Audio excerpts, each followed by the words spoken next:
نحمده ونصلي على رسوله الكريم أما بعد فأعوذ بالله من الشيطان الرجيم بسم الله الرحمن الرحيم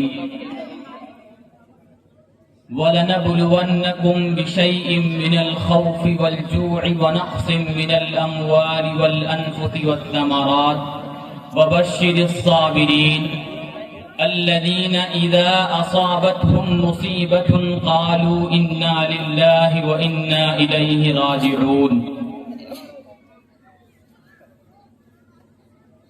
وقال النبي صلى الله عليه وسلم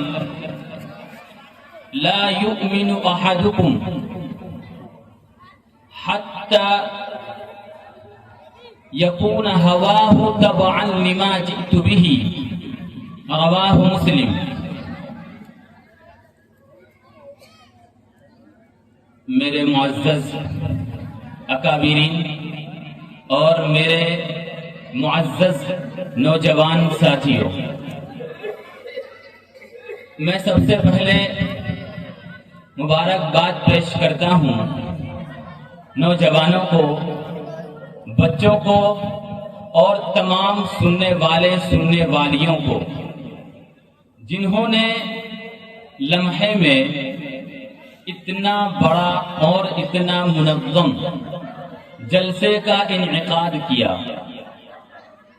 یقیناً میں بہت لمبی گفتگو کرنے نہیں آیا ہوں، کیونکہ ہمارے پیچھے بڑے بڑے علماء تشریف فرما ہیں۔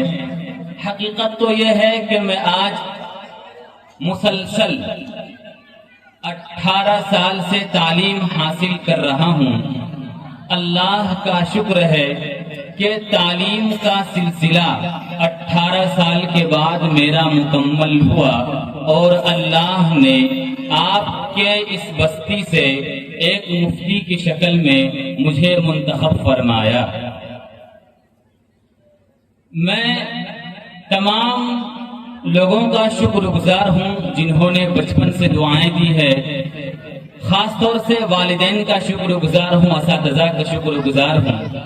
انہوں نے اپنی دعاؤں، محنتوں، مشقتوں سے کمائی کر کر کے ایک ایک روپیہ جوڑ کر کر کے اپنے خون پسینے سے سینچ کر کمائی کر کر کے انہوں نے میری اس جوانی کے پیچھے لگایا اور اللہ کے فضل و کرم سے اس قابل بنایا کہ ہم اب آپ لوگوں کی صحیح رہنمائی کر سکتے ہیں۔ یقیناً آپ لوگ بہت مبارکباد کے قابل ہیں۔ آپ لوگوں نے جلسہ اسی لیے کیا ہے تاکہ مفتی محمد قاسم صاحب قاسمی کی تقریر سنیں گے اور اس پر عمل کریں گے۔ تو اب آپ لوگ بہت دل تھام کے سنیے، میں بہت جلد اپنی بات ختم کر دوں گا، کوشش کروں گا ختم کرنے کی، کیونکہ جو 18 سال سے میں سبق یاد کرتا رہا، آج میں چاہتا ہوں کہ وہ سبق آپ کو سنا دو بس۔ تو 18 سال کا سبق میں چاہوں گا کہ آپ لوگوں کے سامنے 20-25 منٹ یا بہت تو بہت آدھے گھنٹے میں ختم کر دوں۔ کوشش یہی کروں گا انشاءاللہ، کیونکہ میرا وقت اس سے کچھ زائد ہے، لیکن میں کوشش کروں گا اس 18 سال کا لمبا سبق آپ کے سامنے اس کا نچوڑ پیش کر دوں۔ اور یہ اللہ کا بہت بڑا فضل و کرم ہوا کہ اللہ نے اس بستی سے انتخاب کیا اور جا کر اس حرم ہندی دارالعلوم دیوبند میں داخلہ دلوایا، اور اللہ نے وہاں سے بڑے بڑے اساتذہ، بڑے بڑے اکابر سے فیض یاب ہونے کا شرف بخشا۔ خیر، علامہ اقبال نے فرمایا، خرد نے کہہ بھی دیا لا الہ تو کیا حاصل۔ اصل میں آج ایسی موضوع پر گفتگو کرنا چاہتا ہوں جو اس زمانے کا موضوع ہے، چونکہ ہماری اس بات کو سننے والے یہاں ہر طبقے، ہر طرح کے لوگ موجود ہیں، اور اللہ نے اس بات کا مجھے بخوبی علم دیا ہے کہ مجھے کہاں کس وقت کون سی بات کہنی ہے۔ بہت لوگوں کو بڑا خطرہ ہوتا ہے مجھے دیکھ کر، اور بعض لوگوں کو تو مجھے دیکھ کر بعض لوگوں کا وضو ہی ٹوٹ جاتا ہے، وہ کہنے لگتے ہیں کہ مفتی صاحب بیٹھ گئے پتہ نہیں کیا کہیں گے، لیکن اللہ نے عاقل بنایا، بالغ بنایا، اور اتنی سمجھ بوجھ دی ہے کہ مجھے کہاں کون سی بات اور کتنی بات کہنی ہے۔ میں نے جو آیت پڑھی ہے، ایسا نہیں کہ میں بیٹھا اور ایک آیت آسمان سے اتری اور میں نے آپ کو سنا دیا۔ میں بہت سوچ کر، بہت سمجھ کر اس آیت کا انتخاب کیا۔ میں آج آپ کو بتاؤں گا کہ ہمارا عمل، ہمارا کردار، ہمارا کیریکٹر کتنا خراب ہے۔ اسی کو علامہ اقبال نے کہا ہے، خرد نے کہہ بھی دیا لا الہ تو کیا حاصل۔ خرد عقل مند، جسے ہم اور آپ عقل مند سمجھتے ہیں اور وہ خود کو بھی عقل مند سمجھتا ہے، ان کے بارے میں علامہ نے کہا خرد نے کہہ بھی دیا لا الہ تو کیا حاصل، دل و نگاہ سے مسلمان نہیں تو کچھ بھی نہیں۔ شاید بہت لوگوں نے سنا اور اکثر لوگوں نے نہیں سمجھا۔ میں مختصراً اس کی وضاحت کرتا ہوں۔ آج ہم اور آپ جس معاشرے میں، جس ملک میں اور جہاں زندگی گزار رہے ہیں، وہ ملک، وہ جگہ ایسی نہیں ہے کہ حالات کسی طرح کے کچھ آئے اور آپ سے کہہ دیا جائے کہ اب بس کرتے ہیں، اب ہجرت کا راستہ اپناتے ہیں۔ نہیں، یہ آپ سے نہیں کہا جائے گا۔ آپ سے کیا کہا جائے گا؟ اللہ نے اس حالات کو، جب میں دیوبند سے نکلا بہت طرح کے لوگوں سے ملاقات ہوئی، یہاں آیا بہت طرح کے لوگوں سے ملاقات ہوئی، جو ہائی لیول کے ہیں، اپر کلاس کے ہیں، نیچے کلاس کے ہیں۔ ہر ایک کی بات سن کر، ہر ایک کا انداز دیکھ کر کے جو مجھے سمجھ میں آیا وہ یہ آیا کہ اگر حالات تھوڑے خراب ہو جائیں تو اسلام میں اس کی کوئی رہنمائی نہیں ہے۔ اب ہم کیا کریں؟ تو اس چکر میں بعض لوگ ایسے ہوتے ہیں جو ان سے مشورہ لینے لگتے ہیں جو اس فیلڈ کا آدمی نہیں ہوتا ہے۔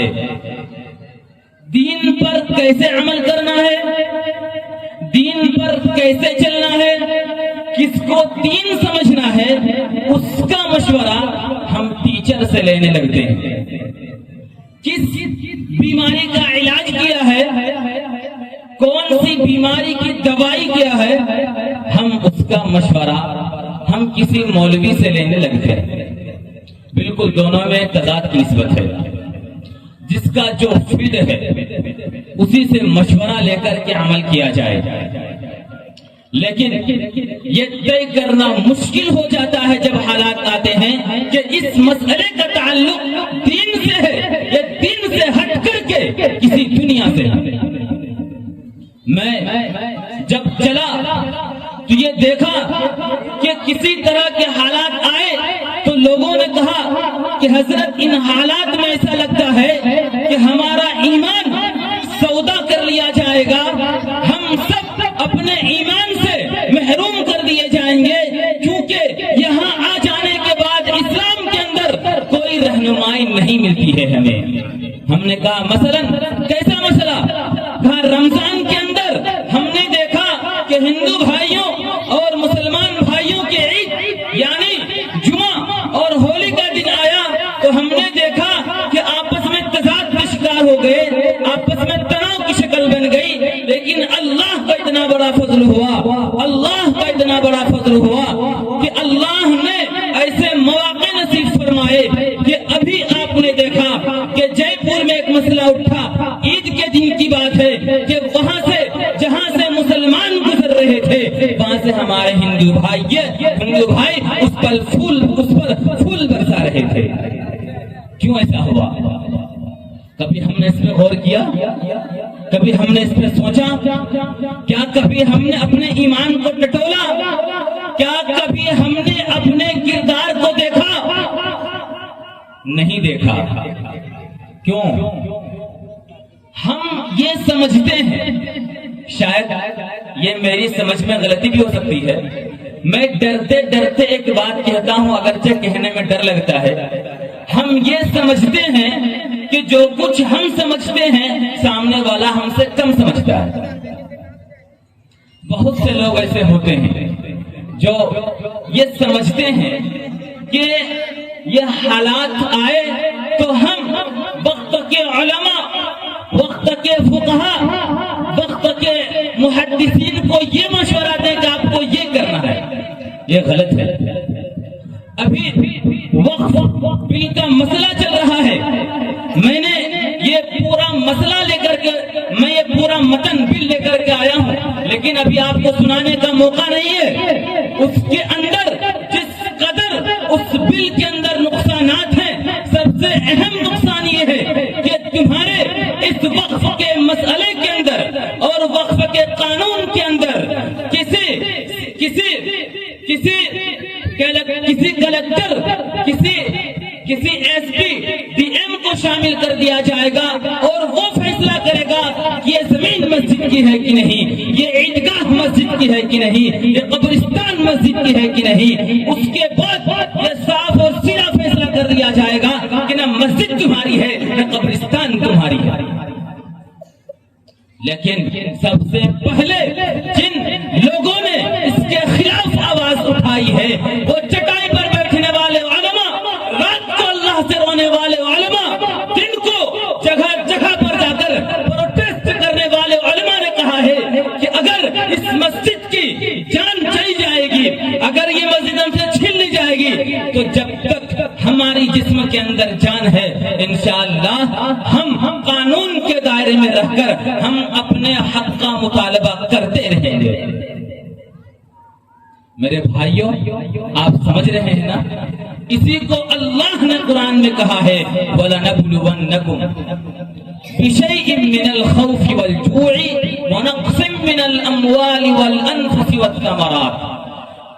یہاں اسٹیج پر بیٹھے ہوئے علماء جانتے ہیں کہ جب لام تاکید اور نون تاکید داخل ہو جاتا ہے تو اس میں ضرور بھی ضرور کا معنی پیدا ہو جاتا ہے۔ یعنی اللہ کہنا چاہتے ہیں کہ مسلمانوں، یہ خطاب صرف مکے والوں کے لیے نہیں ہے، صرف مدینے والوں کے لیے نہیں ہے، ہمیشہ آنے والے مسلمان عورتوں اور مردوں سے خطاب ہے۔ اب ذرا سنیے جو بات میں آپ کو بتانے جا رہا ہوں۔ اللہ کہتے ہیں جب کوئی حالات آئے تم پر، گھبرانا نہیں ہے۔ کیوں؟ میں تمہیں ہر طرح سے آزماؤں گا۔ جب حالات آتے ہیں تو لوگ کہتے ہیں کہ حضرت ان حالات میں ہم کیا کریں؟ میں ہر چیز کو الحمدللہ بہت غور سے دیکھتا ہوں، کہاں کیا ہو رہا ہے میں بہت غور سے سنتا ہوں۔ ہاں، کہتا وہاں ہوں جہاں ضرورت پڑتی ہے، ورنہ میں اکثر خاموش رہتا ہوں، جس کی وجہ سے سامنے والا یہ سمجھنے لگتا ہے کہ چلو ان کو مشورہ دے دیں کہ آپ کو کرنا کیا ہے۔ اللہ کہتے ہیں جب حالات ایسے آ جائیں، جب NRC کا تم پر ہتھوڑا برسنے لگے، جب UCC کا تم پر طوفان آنے لگے، جب وقف بل کا طوفان تم پر منڈانے لگے، تو تمہیں کرنا کیا ہے؟ کیا یہ کرنا ہے کہ ہم اپنے مذہب کو چھوڑ دیں؟ میں بہت یقین کے ساتھ کہتا ہوں، بہت پر امید ہو کر کہتا ہوں کہ جس مذہب پر آپ ہیں وہ 100% نہیں، 1000% نہیں، بلکہ جتنی گنتیوں کی انت ہے، 1000 کروڑ ارب خرب اور انت تک، اس سے پڑھ کر یقین کے ساتھ کہتا ہوں کہ وہ بالکل برحق اور سچ ہے۔ تو اب کیا کرنا ہے؟ اللہ نے کہا ہے تم جس ملک میں رہ رہے ہو نا، اس ملک کا تقاضا یہ ہے کہ جب ایسے حالات آئے تو صبر کرو۔ میں نے جمعے کے دن میں صبر کا معنی بتلایا تھا، بہت لوگ بھول گئے ہوں گے اور بہت لوگوں کو یاد ہوگا، کیونکہ میری اس گفتگو کو سننے والی عورتیں بھی ہیں اور مرد بھی ہیں، اس لیے میں کہتا ہوں کہ بہت غور سے سنیں۔ حالات جتنے آئے ہیں اس سے مزید خراب آئیں گے، انتہائی ابتر حالات آئیں گے، اس لیے بہت غور سے سنیں۔ اللہ نے فرمایا وَلَنَبْلُوَنَّكُمْ، میں تمہیں آزماؤں گا۔ آزمانے کا مطلب کیا ہوتا ہے ذرا اس کو بھی سمجھ لیں۔ آزمانے کا مطلب یہ ہے کہ تمہاری امید اور توقع کے خلاف حالات آئیں، تم چاہتے ہو کیا ہو، بہت عیش پرستی سے رہیں، کوئی پریشانیاں نہ آئے، ہم سوتے رہیں اور لوگ ہمیں تھپکی مار کر کے سلاتے رہے، ہم سوتے رہیں۔ اللہ کہتے ہیں مومن کا ایک کام نہیں ہے، مومن ہمیشہ تیار رہتا ہے، مومن ہمیشہ چست رہتا ہے۔ اگر تم سو گئے تو اللہ تمہیں جگائیں گے، جگانے کے جو طریقے ہیں وہ طریقے ہماری سوچ کے خلاف ہوں گے، جس کو اللہ نے کہا کہ وہ آزمائش ہے۔ اور حضرات انبیاء علیہم السلام نے فرمایا سب سے زیادہ جو مصیبتیں آئی ہیں وہ انبیاء علیہم السلام پر آئی ہے، سب سے زیادہ مصیبت۔ آپ نے دیکھا کہ حضرت آدم علیہ السلام کے بعد حضرت نوح کا تذکرہ قرآن کریم کے اندر متعدد جگہ آیا ہے۔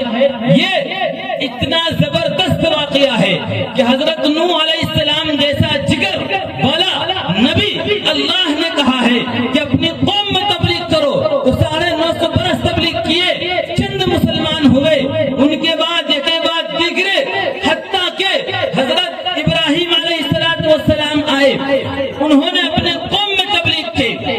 حضرت شعیب علیہ السلام آئے، انہوں نے اپنے قوم میں تبلیغ کی، تو سب کی ایک ہی دھمکی تھی، کیا لَنُخْرِجَنَّكُمْ مِنْ أَرْضِنَا أَوْ لَتَعُودُنَّ فِي مِلَّتِنَا، یعنی انبیاء آپ سن لیجئے، ہم آپ کو اپنے ملک سے نکال دیں گے یا پھر گھر واپسی کر لیجئے، یا تو ہم آپ کو اپنے ملک سے نکال دیں گے یا گھر واپسی، یعنی جو مذہب ہمارا ہے اس مذہب میں آ جائیے۔ تو یہ نعرہ کوئی پرانا نعرہ نہیں ہے، کوئی نیا نعرہ نہیں ہے، بلکہ بہت پرانا نعرہ ہے، لیکن حضرات انبیاء اور اللہ تبارک و تعالی نے ڈنکے کی چوٹ یہ کہہ دیا ہے کہ آسمان ہل جائے، زمین ہل جائے، پر تم اپنی جگہ سے نہیں ہلنا۔ نہ ہلنے کا مطلب اسی ایمان پر زندہ رہنا ہے اور اسی ایمان پر مرنا ہے۔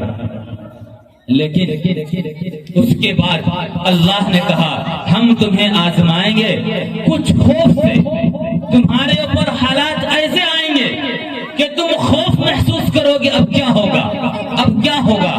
اسی طریقے سے ہم تم کو آزمائیں گے، پھلوں میں کمی کر کے، جانوں میں کمی کر کے، حادثات ہوں گے، لوگ مارے جائیں گے۔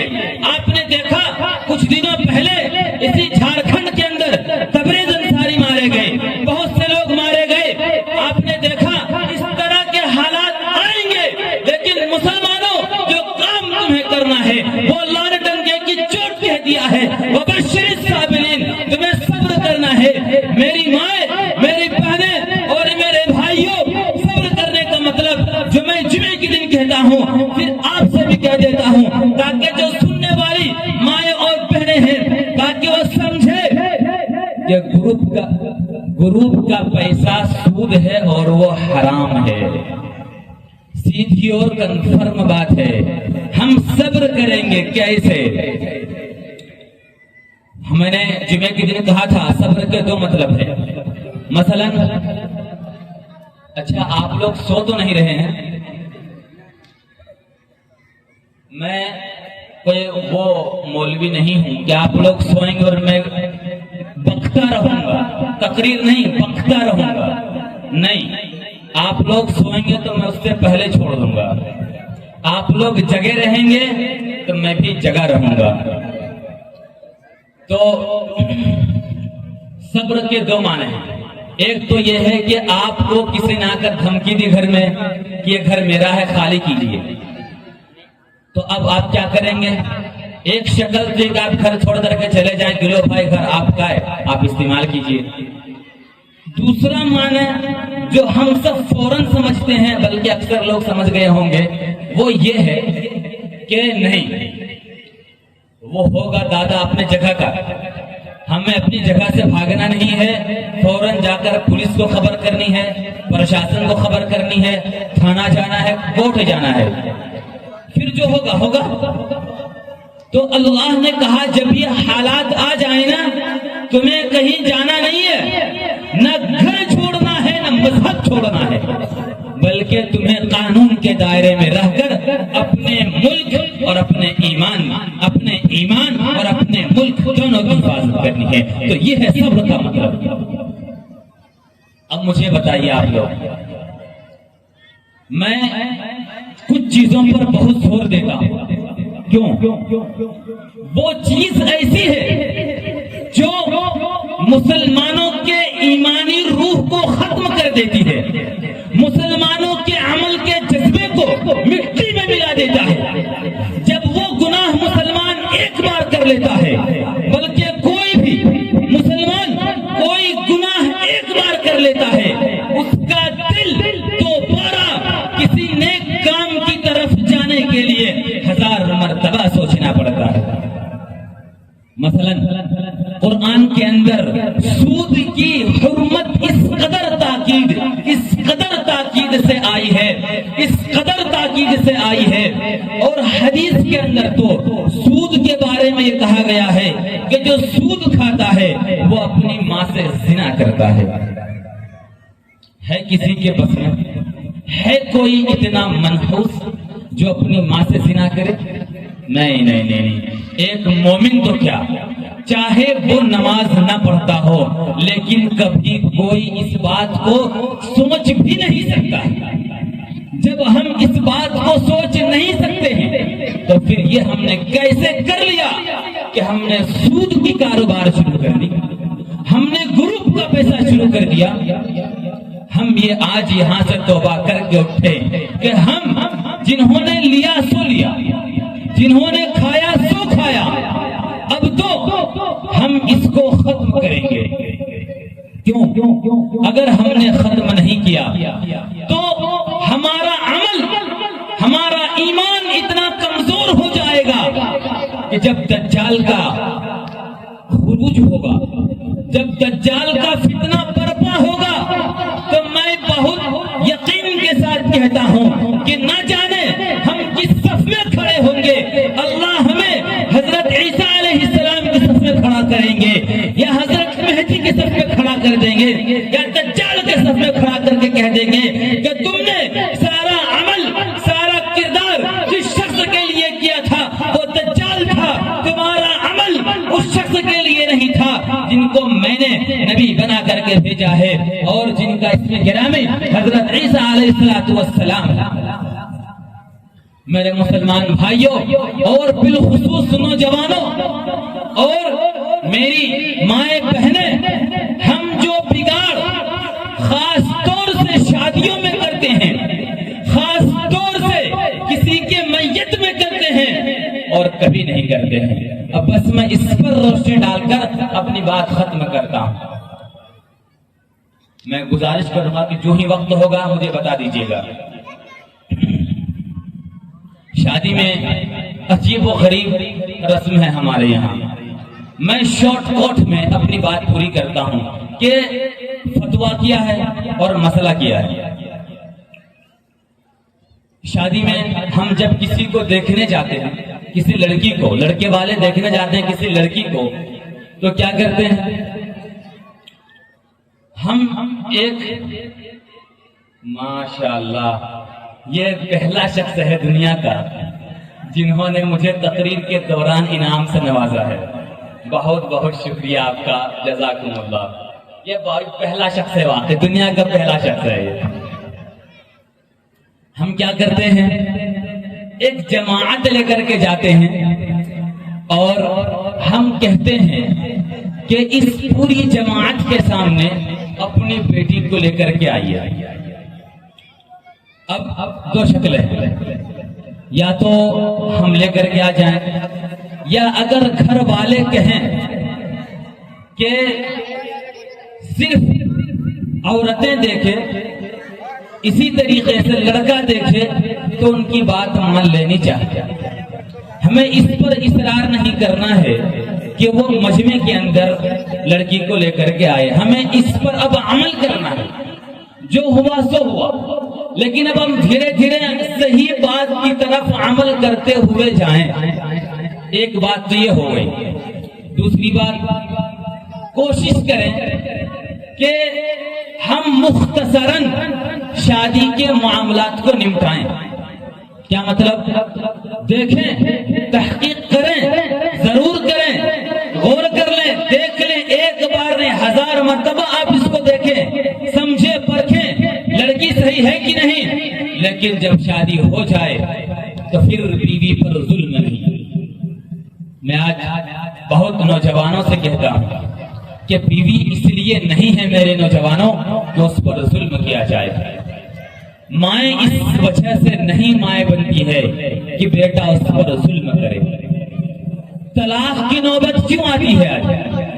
بلکہ میں تو آپ سے کہنا چاہوں گا کہ دارالفتاء، دارالعلوم دیوبند کی بات ہے کہ سب سے زیادہ جو مسئلہ دارالفتاء میں پیش آتا ہے وہ طلاق کا مسئلہ آتا ہے۔ ابھی انتہائی سنگین طلاق کا مسئلہ آیا، اور یہ یہاں سے نہیں، پڑوسی ملک سے، دیگر ممالک سے طلاق کے اتنے مسئلے آتے ہیں کہ اللہ کی پناہ، 3 طلاق، کچھ ہوا نہ 3 طلاق، ہلکا سا غصہ آیا تمہیں 3 طلاق۔ لعنت ہے ایسے نوجوانوں پر۔ اللہ کے رسول صلی اللہ علیہ وسلم نے ارشاد فرمایا، سب سے حلال چیزوں میں سب سے ناپسندیدہ چیز اللہ کے نزدیک وہ طلاق ہے۔ آج کچھ بھی بات ہو جاتی ہے تمہیں طلاق دے دوں گا تمہیں 3 طلاق۔ نہیں میرے بھائیوں، اس کی نوبت نہیں آنی چاہیے۔ آپ نے ایک تماچا لگا دیا، اس کا تو حل ہے۔ آپ نے گالی دے دی، اس کا تو حل ہے۔ آپ نے آنکھ پھوڑ دیا، اس کا تو حل ہے۔ آپ نے ٹانگ توڑ دیا، اس کا تو حل ہے۔ لیکن آپ نے اگر 3 طلاق دے دیا، اب حل نہیں ہے اس کا۔ اس لیے طلاق نہیں، طلاق بالکل نہیں دے نوجوانوں۔ جب تمہیں طلاق دینے کا ذکر ہے نا، خود کو تماچا مار لیا کرو۔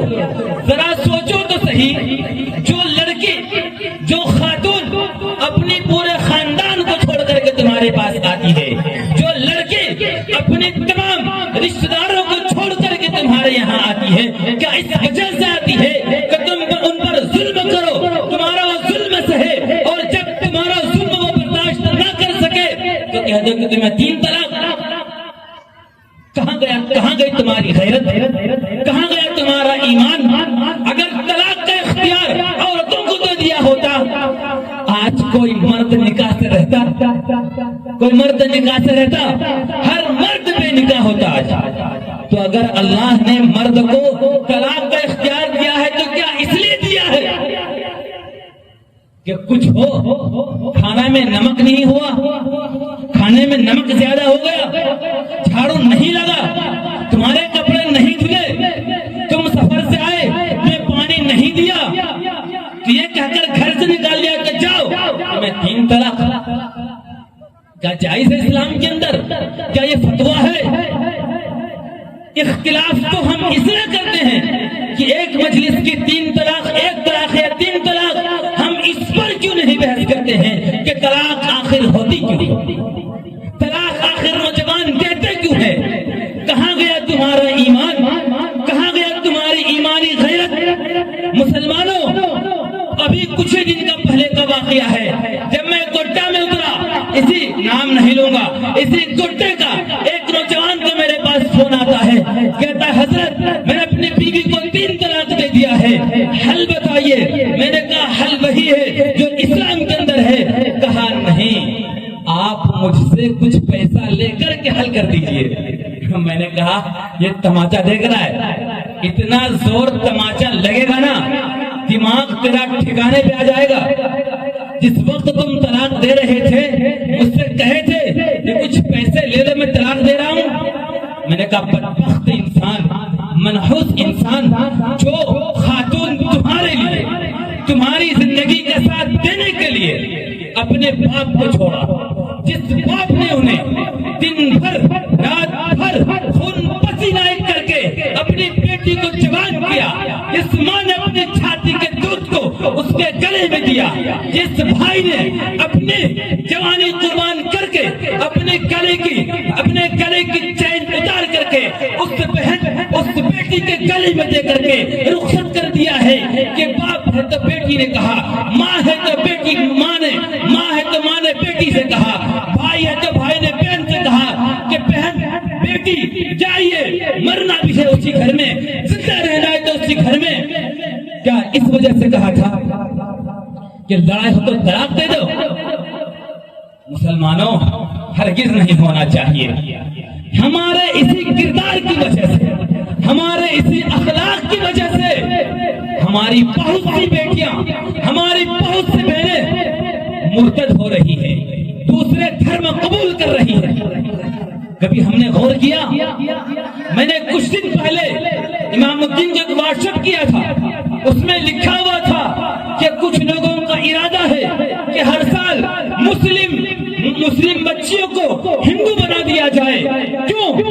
اس لیے کہ مسلمانوں کے یہاں یہ ہے، یہ کہہ دیا جائے کہ بہنیں اگر تم کسی مسلمان سے شادی کرو گے تمہیں 3 طلاق دے کر الگ کر دیا جائے گا، ہم سے کرو گے تو 7 جنم کا ساتھ۔ کیا عجیب انداز ہے، کیا عجیب الفاظ ہیں، کیا عجیب تعبیر ہے۔ اس چکر میں کتنی مسلمان بیٹیاں جو کالج میں پڑھتی ہے، جو اسکول میں پڑھتی ہے، یقین مانیے جب میں چلا تو میں انتہائی ادب سے علماء کرام کی بڑی ذمہ داری سے عرض کرنا چاہتا ہوں۔ جب میں دیوبند سے چلا تو مجھے استقبال کرنے کے لیے اور ریسیو کرنے کے لیے امام الدین جسیٹی تک گئے اور انہوں نے بہت محبتوں کے ساتھ میرا استقبال کیا اور انتہائی عقیدت کے ساتھ مجھے یہاں لے کر کے آئے۔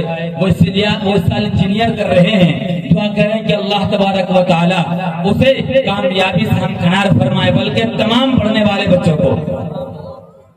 انہوں نے کہا حضرت آمین آواز کے لیے آمین، انہوں نے کہا حضرت ایک بات آپ کو عوام سے کہنی ہے اور بہنوں بیٹیوں سب سے کہنی ہے۔ میں نے کہا کیا؟ کہا سچ یہ ہے کہ ہماری بہنیں اسکول جاتی ہے بیٹی بن کر کے، ہماری بہنیں اسکول جاتی ہے، کالج جاتی ہے بیٹی بن کر کے، لیکن وہاں دوسروں کا مال بن جاتی ہے۔ بہت برا لگتا ہے سننے میں، معاف کیجئے گا، لیکن میں بہت شرمندہ کہنے پر مجبور ہوں کہ ہم جس کو اپنی بیٹی بنا کر کے بھیجتے ہیں نا، وہاں جا کر کسی کا وہ مال بن جاتی ہے۔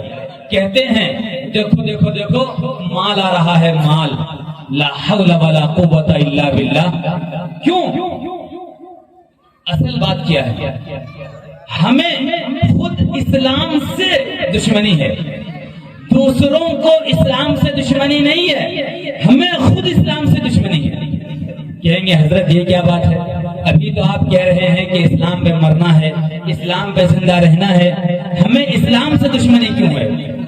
میں نوجوانوں سے پوچھتا ہوں، اگر ہمیں اور آپ کو اسلام سے دشمنی نہیں ہے تو کیا ہم رسول اللہ کی تعلیمات پر عمل کرنے کے لیے تیار ہیں؟ میں بہت ذمہ داری سے پوچھتا ہوں، ایک شخص نے کہا میں کیسے سمجھوں کہ اللہ ہم سے راضی ہے؟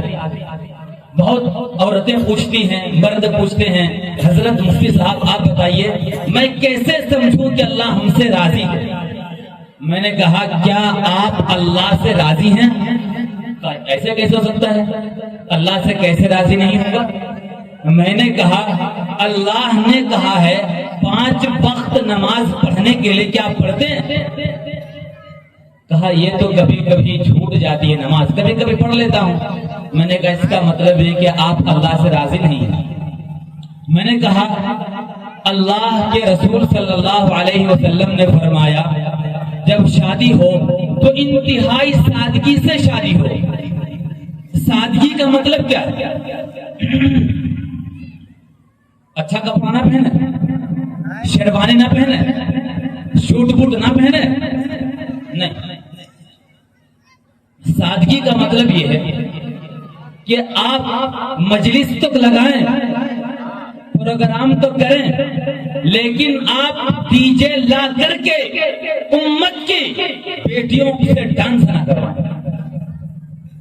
یہ ہے سادگی کا مطلب۔ امت کی بیٹیوں کو ڈانس نہ کروائیں، ان کو نہ نچوائیں، امت کو پیغام نہ دے کہ ہم خود اسلام کے دشمن، ہم نے اسلام کو بدنام کیا ہے۔ سچ تو یہ ہے کہ ہمارے عمل نے اسلام کو توڑا ہے۔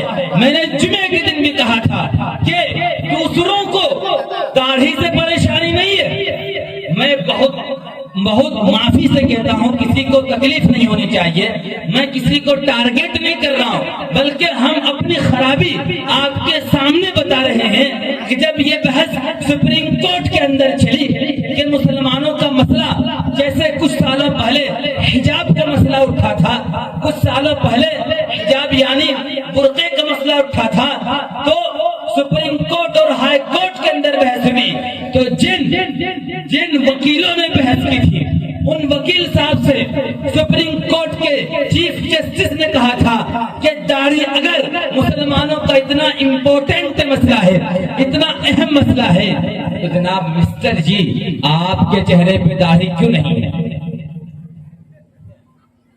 جو وکیل صاحب مسلمانوں کی طرف سے لڑ رہے تھے، چیف جسٹس نے کہا اگر یہ اتنا ہی اہم ہے تو آپ کے چہرے پہ داڑھی کیوں نہیں ہے؟ وہ ہکا بکا رہ گیا۔ ایسے حجاب ہے کہ اگر حجاب اتنا ضروری ہے تو بہت سی مسلمان عورتیں حجاب کیوں نہیں پہنتی ہے؟ پتہ چلا کہ لازمی چیز نہیں ہے، یہ ایک انفرادی عمل ہے، جو چاہے کرے نہ چاہے نہ کرے۔ تو مسلمانوں، اسلام سے دشمنی ہمیں ہے، غیروں کو نہیں ہے۔ ہم نے انہیں موقع دیا ہے کہ اسلام پر بولیے، ہم نے انہیں موقع دیا ہے، ہم نے نماز کو چھوڑا، اللہ نے ہم سے مسجد کو چھنوا لیا، ہم نے مدرسے میں اپنے بچوں کو بھیجنا چھوڑا، اللہ نے مدرسے کو چھنوانا شروع کر دیا، ہم نے اور آپ نے اسلام پر عمل کرنا شروع کر دیا، تو اللہ نے ہمارے نوجوانوں اور نوجوان بیٹیوں بہنوں کو ہم سے چھیننے لگے۔ ہم کب تک سوتے رہیں گے؟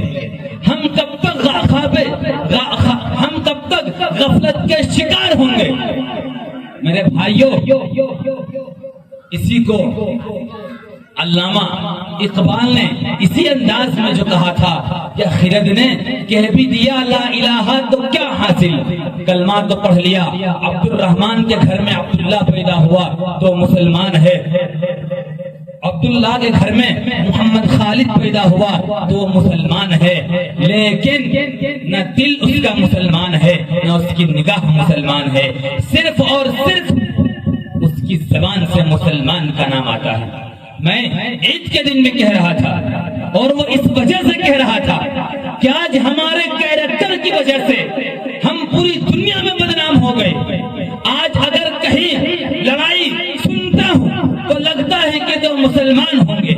آج ایک مسلمان بھائی دوسرے مسلمان بھائی کی زمین ہڑپنے کے لیے تیار ہے، ایک مسلمان بھائی دوسرے مسلمان بھائی کے دوسرے مسلمان بھائی کو بے عزتی کرنے پر دوسرے مسلمان بھائی کو رسوا کرنے کے لیے تیار ہے، اور یہ کہہ دینا چاہتا ہے کہ جب زمین کی بات آئے گی تو ہم تمہارے دشمن ہیں، جب حقوق کی بات آئے گی، حقوق کی بات آئے گی، ہم تمہارے دشمن ہیں۔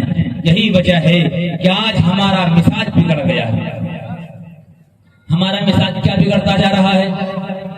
ہم اپنے حق سے زیادہ سرکار کے حق کو لینا چاہتے ہیں۔ ہم اپنی زمین میں تو گھر بناتے ہی بناتے ہیں، لیکن سرکار کی زمین کو آگے تک ہم گھیر لیتے ہیں، ہم وہاں پکا بنا لیتے ہیں، ہم وہاں بلڈنگ کھڑی کر دیتے ہیں۔ جب محل ٹوٹتا ہے، جب گھر ٹوٹتا ہے تو ہم شکایت کرتے ہیں کہ ہمارے گھروں پر بلڈوزر چلایا جا رہا ہے۔ یہ نہیں ہونا چاہیے۔ ہمیں کرنا کیا ہے؟ ہمارا عمل اتنا صاف ہو، ہمارا اخلاق اتنا صاف ہو، ہمارا کردار اتنا صاف ہو کہ ہم جس راستے سے گزر جائیں وہ راستہ پرامن ہو جائے، ہم جس گلی سے گزر جائیں وہ گلی پرامن ہو جائے۔ جب ہم اس طرح کا عمل کریں گے، جب ہم اس طرح کا اپنا کردار پیش کریں گے، تو میں قسم کھا کر کے کہتا ہوں کہ یہاں سے لے کر وہاں تک ہر جگہ اللہ ہماری مدد فرمائیں گے۔ کیوں؟ اللہ نے فرمایا ہے وَإِن تَصْبِرُوا وَتَتَّقُوا لَا يَضُرُّكُمْ كَيْدُهُمْ شَيْئًا۔ کیا مطلب؟ اگر تم نے صبر کیا اور اللہ سے تقوی اختیار کیا، اللہ سے ڈرا، تو ان کے مکر، ان کی دشمنیاں، ان کی چالیں تمہیں کوئی نقصان نہیں پہنچا سکتی ہے۔ لیکن ہم نے اللہ سے ڈرنا چھوڑ دیا ہے اور ہم غیر اللہ سے ڈرنے لگے ہیں، ہم نے اللہ کو بھلا دیا ہے۔ اچھا خیر، میں اپنی بات سمیٹتا ہوں، اب بس 2-4 منٹ اور کتنا وقت رہ گیا؟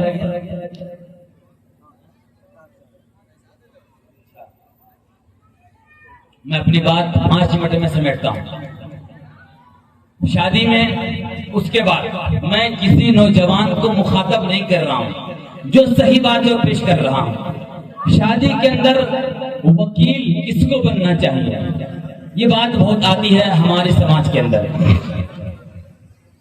علامہ شامی رحمت اللہ علیہ نے، بلکہ علامہ حسکفی رحمت اللہ علیہ نے در مختار کے اندر لکھا، اس کے بعد علامہ شامی نے اس کی شرح کرتے ہوئے لکھا ہے کہ نکاح کے اندر وکیل ان لڑکی کا جو سرپرست ہے، یعنی باپ ہے تو باپ، یا اس کا جو سرپرست ہے دادا، یا پھر بیٹا، یہ بنے۔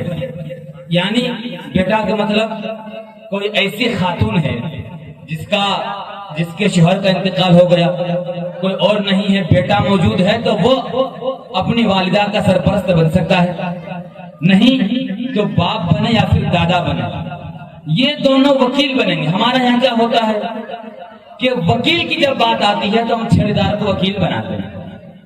حالانکہ آپ نے دیکھا کہ جب رسول اللہ صلی اللہ علیہ وسلم نے اپنی بیٹی کی شادی کی تو خود وکیل بن کر کے شادی کرائی۔